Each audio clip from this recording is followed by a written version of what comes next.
Hello everyone, स्वागत है आपका हमारे YouTube चैनल जीनियस कैंपस में। मैं हूं आपका होस्ट तनवीर अली और आज हम डिस्कस करेंगे कैपेसिटर के बारे में। तो चलिए वीडियो को शुरू करते हैं।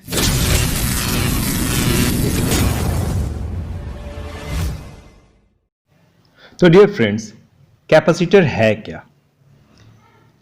Capacitor is a device. Capacitor एक डिवाइस है dear friends to store electric energy. वैसा डिवाइस जिसमें हम इलेक्ट्रिक एनर्जी को स्टोर करते हैं वो डिवाइस ही कैपेसिटर कहलाता है। डियर फ्रेंड्स, इलेक्ट्रिकल एनर्जी को स्टोर करने का एक और डिवाइस है जिसको हम बैटरी के नाम से जानते हैं। बैटरी या फिर कहा जाए सेल। ओके, है ना। अब दोनों एनर्जी स्टोर करने के ही डिवाइस है। तो दोनों में सिमिलैरिटी क्या है कि दोनों इलेक्ट्रिक एनर्जी को स्टोर करते हैं और दोनों किसी सर्किट में पोटेंशियल डिफरेंस जेनरेट करते हैं। लेकिन इनमें डिफरेंसेस भी है। सिमिलैरिटी बस दो है कि दोनों एनर्जी को स्टोर करते हैं और दोनों सर्किट में पोटेंशियल डिफरेंस जनरेट करते हैं। डिफरेंसेस बहुत सारे हैं बट इनमें कुछ डिफरेंस हम डिस्कस करेंगे। पहला डिफरेंस है the way to release energy is different in both capacitor and battery. Battery energy को अलग तरीके से रिलीज करता है, कैपेसिटर एनर्जी को अलग तरीके से रिलीज करता है। ओके, कैपेसिटर और बैटरी एनर्जी को कैसे रिलीज करता है इसको हम एक एग्जाम्पल से समझेंगे। कंसीडर कीजिए कि आपके पास एक डैम है। डैम में पानी स्टोर है। ओके, ये पानी इलेक्ट्रिक एनर्जी आप कंसीडर कीजिए। ओके, और ये डैम के आउटपुट्स है जहां से पानी बाहर निकलता है। ओके, इनसे पानी धीरे धीरे बाहर निकलता रहेगा और जब तक डैम में पानी रहेगा तब तक पानी इससे निकलता रहेगा कांस्टेंट रेट से, धीरे धीरे। ओके, ठीक इसी तरह से बैटरी भी सर्किट में जो है करंट को कांस्टेंट फ्लो कराते रहता है। बैटरी सर्किट में कांस्टेंट पोटेंशियल डिफरेंस मेंटेन किए हुए रहता है।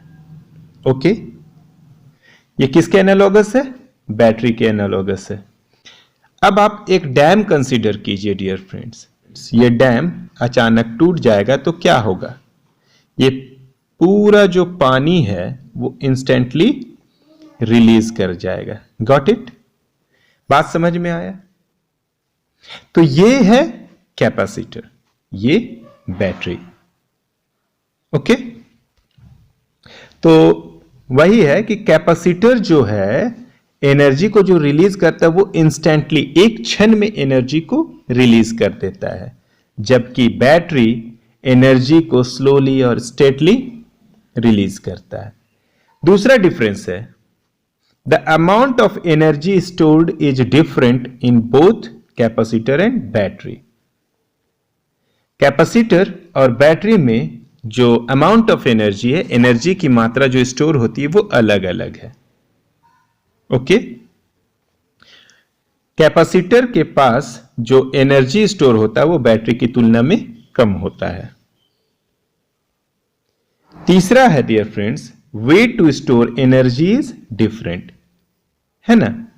अब कैपेसिटर में अलग तरीके से एनर्जी स्टोर होता है और बैटरी में अलग तरीके से एनर्जी स्टोर होता है। बैटरी में एनर्जी स्टोर बैटरी के अंदर होने वाला केमिकल रिएक्शन के वजह से होता है और कैपेसिटर आप जब भी यूज करेंगे डियर फ्रेंड्स, है ना, तो कैपेसिटर को यूज करने से पहले उसको चार्ज कर लिया जाता है। ओके, उसमें एनर्जी पहले से स्टोर नहीं रहता है। बैटरी में एनर्जी कैसे स्टोर रहता है? By chemical reaction. और कैपेसिटर में एनर्जी कैसे स्टोर होता है या कैसे एनर्जी स्टोर किया जाता है? By charging it. Got it? अब सवाल उठता है डियर फ्रेंड्स, कैपेसिटर की जरूरत क्यों पड़ती है? तो some electric device requires a lot of energy to start.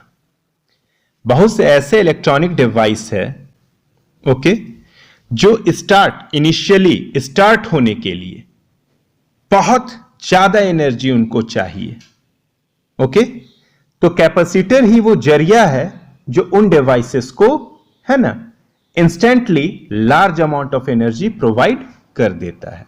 बहुत से ऐसे इलेक्ट्रिक डिवाइसेस जैसे पंखा हो गया, या मोटर हो गया, या फिर आपके कैमरे का फ्लैश लाइट हो गया, इनको इंस्टेंट एनर्जी की जरूरत होती है। ओके, और वो इंस्टेंट एनर्जी कौन प्रोवाइड करता है? कैपेसिटर प्रोवाइड करता है। ओके, अब यहां पर है कि कैपेसिटर ही क्यों? चार्ज तो आप कंडक्टर में स्टोर करते हैं। ओके, चार्ज, अब एनर्जी कैसे स्टोर होता है किसी कंडक्टर में? तो हम बतलाया है कि किसी भी कंडक्टर में आप चार्ज देते हैं तो अगला चार्ज यहां पर पहुंचाने के लिए इस रिपल्सन के अगेंस्ट हम लोगों को वर्क करना पड़ता है, और वही वर्क यहां पर एनर्जी के रूप में स्टोर होते जाता है। जैसे जैसे चार्ज यहां पर बढ़ता जाएगा डियर फ्रेंड्स, है ना, ये वर्क डन जो है वो बढ़ता जाएगा। आप जो यूनिट पॉजिटिव टेस्ट चार्ज को इन्फिनिटी से यहां तक कंडक्टर के सरफेस के किसी पॉइंट तक लाने में जो वर्क डन कर रहे हैं, है ना, वो वर्क डन बढ़ता जाएगा चार्ज बढ़ने की वजह से। क्यों? क्योंकि चार्ज बढ़ेगा तो फोर्स ऑफ रिपल्सन के अगेंस्ट वर्क डन भी बढ़ता जाएगा। ओके, तो एनर्जी चार्ज के रूप में कंडक्टर में स्टोर होता है। तो फिर इसी से एनर्जी क्यों नहीं लिया जाए? क्यों कैपेसिटर से ही एनर्जी लिया जाए? तो डियर फ्रेंड्स, किसी आइसोलेटेड कंडक्टर में दो प्रॉब्लम्स होते हैं। पहला तो कोई भी आइसोलेटेड कंडक्टर का कैपेसिटी बहुत ही लो होता है। Due to its low capacitance we can not store large amount of charge and hence energy in the given isolated conductor. दिए गए आइसोलेटेड कंडक्टर का कैपेसिटेंस बहुत कम होने की वजह से वहां पे हम ज्यादा मात्रा में चार्ज स्टोर नहीं कर सकते हैं, और जब ज्यादा मात्रा में चार्ज स्टोर नहीं करेंगे डियर फ्रेंड्स, चार्ज स्टोर नहीं करेंगे तो उसमें एनर्जी भी ज्यादा मात्रा में स्टोर नहीं हो पाएगा। क्लियर? जिससे कि हम इलेक्ट्रिकल डिवाइसेस को स्टार्ट कर सके। ओके, दूसरा, आइसोलेटेड कंडक्टर जो है उसमें एनर्जी जो है डियर फ्रेंड्स बिखरे हुए फॉर्म में रहता है। ओके, तो इन दो प्रॉब्लम्स से ओवरकम करने के लिए कैपेसिटर को इंट्रोड्यूस किया गया। कैपेसिटर छोटे से जगह में लार्ज अमाउंट ऑफ एनर्जी को स्टोर कर सकता है, पहला। दूसरा, कैपेसिटर जो है एनर्जी को जो है एक छोटे से एरिया में कन्फाइन कर लेता है। कैपेसिटर डियर फ्रेंड्स ऐसा डिवाइस है जो छोटे से जगह में लार्ज अमाउंट ऑफ एनर्जी को स्टोर कर सकता है, और दूसरा, ये एनर्जी को एक छोटे से क्षेत्र में ही बांधे रखता है। Principle of capacitor. The working principle of capacitor is based on the fact that the capacity of a conductor can be increased by bringing an uncharged earthed conductor near it. अर्थात जब किसी चार्ज्ड कंडक्टर के नजदीक एक uncharged अर्थड conductor को लाया जाता है तो चार्ज्ड कंडक्टर का पोटेंशियल डिक्रीज कर जाता है, एंड हेंस उस चार्ज्ड कंडक्टर की कैपेसिटी इंक्रीज कर जाती है। Got it? Now dear friends, capacitor के प्रिंसिपल को समझने के लिए चलिए हम कुछ स्टेप्स में ध्यान देते हैं। मान लेते हैं हमारे पास एक कंडक्टिंग प्लेट ए है। ओके, इस प्लेट को जब चार्ज Q प्रोवाइड किया जाता है तो इस प्लेट का पोटेंशियल रेज करता है। ओके, मान लेते हैं जब कंडक्टिंग प्लेट को चार्ज Q दे दिया जाता है तो उस वक्त उसका पोटेंशियल V है।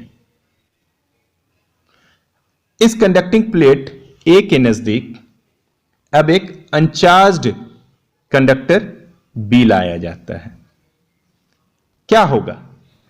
जो सेकेंड प्लेट है उसका इलेक्ट्रोस्टैटिक इक्विलिब्रियम ब्रेक हो जाएगा। कितने समय के लिए? 10 to the power -9 to 10 to the power -8 seconds तक के लिए इलेक्ट्रोस्टैटिक इक्विलिब्रियम इस प्लेट का ब्रेक कर जाएगा। एज अ रिजल्ट इस प्लेट के एक फेस जो प्लेट ए के ओर है उस पर नेगेटिव चार्ज इंड्यूस हो जाएगा और ऑपोजिट फेस में पॉजिटिव चार्ज इंड्यूस हो जाएगा। ओके, जैसे ही प्लेट बी में चार्ज इंड्यूस होंगे क्या होगा? अब देखिए, इस प्लेट का नेगेटिव चार्ज से डिस्टेंस x1 है और इस प्लेट का पॉजिटिव चार्ज से डिस्टेंस x2 है, मान लेते हैं। ओके, R1 और R2 मानिए डियर फ्रेंड्स, R1 है और ये R2 है। Got it? Potential of plate A due to negative charge क्या हो जाएगा? K coulomb constant, charge minus Q, distance of plate from charge, distance of plate from charge R1। Okay, R1 R2 लिख दीजिए dear friends, R1 और R2। अब potential of plate A due to positive charge, coulomb constant K, charge divided by distance of plate A from positive charge यानी R2। हो गया? Plate A का net potential कितना हो जाएगा? तो पहले जो चार्ज Q के वजह से पोटेंशियल दिए थे वो क्या था डियर फ्रेंड्स? V था, plus potential due to negative charge plus potential due to positive charge. Okay, ये A पर का पोटेंशियल है। ऐसा क्यों हुआ?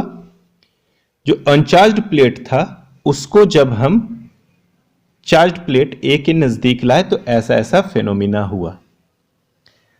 अब A का चार्ज Q के वजह से पोटेंशियल V था, प्लेट B में जो नेगेटिव चार्ज इंड्यूस हुआ उसके वजह से ये पोटेंशियल हो गया -1/4 पाई एप्सिलॉन नॉट Q/R1। अब ये माइनस कहां से आया? नेगेटिव चार्ज का, -Q plus 1/4 pi epsilon naught Q/R2। Got it? यहां पर ध्यान दिया जाए तो V negative is greater than V positive. Why? देखिए, यहां 1/4 पाई एप्सिलॉन नॉट है, यहां भी है, यहां Q है, यहां भी Q है। ओके, यहां बाई में R1 है, बाई में R2 है। ये R1 R2 से कम है तो जिस फ्रैक्शन का डिनोमिनेटर छोटा होता है वो फ्रैक्शन बड़ा होता है। आई रिपीट, जिस फ्रैक्शन का डिनोमिनेटर छोटा होता है वो फ्रैक्शन बड़ा होता है। तो ये बड़ा क्वांटिटी है, ये छोटा क्वांटिटी है। ओके, V माइनस कॉमन लेने पर क्या हो जाएगा डियर फ्रेंड्स? ये क्वांटिटी प्लस हो जाएगा और ये प्लस वाला माइनस हो जाएगा। ओके, अब ये बड़ा है, V नेगेटिव बड़ा है V पॉजिटिव से, यानी V negative minus V positive बड़ा होगा 0 से, मतलब ये दोनों का डिफरेंस, मतलब इसका डिफरेंस एक पॉजिटिव क्वांटिटी होगा, ग्रेटर देन 0 है पॉजिटिव क्वांटिटी। अब V में से डियर फ्रेंड्स, V में से घट रहा है कुछ पॉजिटिव क्वांटिटी, तो आपको क्या मतलब समझ में आया कि पहले इस प्लेट A का पोटेंशियल V था, लेकिन जब अनचार्ज प्लेट B को लाए तो देखे कि V minus a positive quantity, मतलब V में माइनस कोई पॉजिटिव क्वांटिटी, यानी V हल्का डिक्रीज कर गया। ओके, यहां तक स्टेप समझ में आया? अगला स्टेप क्या करते हैं, जो प्लेट B है उसको हम लोग अर्थिंग कर देते हैं, अर्थ के साथ कनेक्ट कर देते हैं। क्या होगा, जो प्लेट बी में पॉजिटिव चार्ज डेवलप हुआ था, इंड्यूस हुआ था, अर्थ से इलेक्ट्रॉन्स बाहर आएंगे डियर फ्रेंड्स।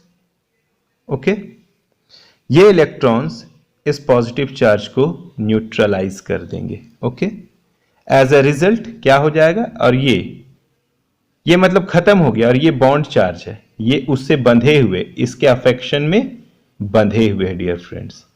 ओके, ये खत्म हो गए, ये तो अर्थ के इलेक्ट्रॉन से न्यूट्रलाइज हो गए, लेकिन ये अभी भी इससे बंधे हुए हैं। क्लियर हुआ?